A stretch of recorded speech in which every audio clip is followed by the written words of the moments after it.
Praise the lord. దేవుని యొక్క ఘనమైన నామములో మీకు అందరికీ శుభాభివందనాలు తెలియజేస్తున్నాను.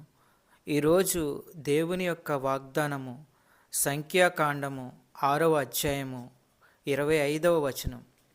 యెహోవా నీకు తన సన్నిధిని ప్రకాశింపజేసి నిన్ను కరుణించునుగాక.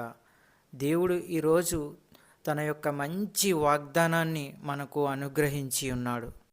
దేవుడు తన సన్నిధిని ప్రకాశింపజేసి నిన్ను కరుణిస్తాడు. నీ యొక్క వ్యాపారాల్లో, ఉద్యోగాల్లో అభివృద్ధిని కలిగిస్తాడు. నీవు చేసే ప్రతి పనిలో దీవింపబడతావు. నీ కుటుంబం, నీ బిడ్డలు దీవింపబడతారు. వ్యాధి బాధల నుంచి బాగు చేసి విముక్తి కలిగిస్తాడు. నిన్ను కరుణిస్తాడు. ప్రార్థన చేసుకుందాం.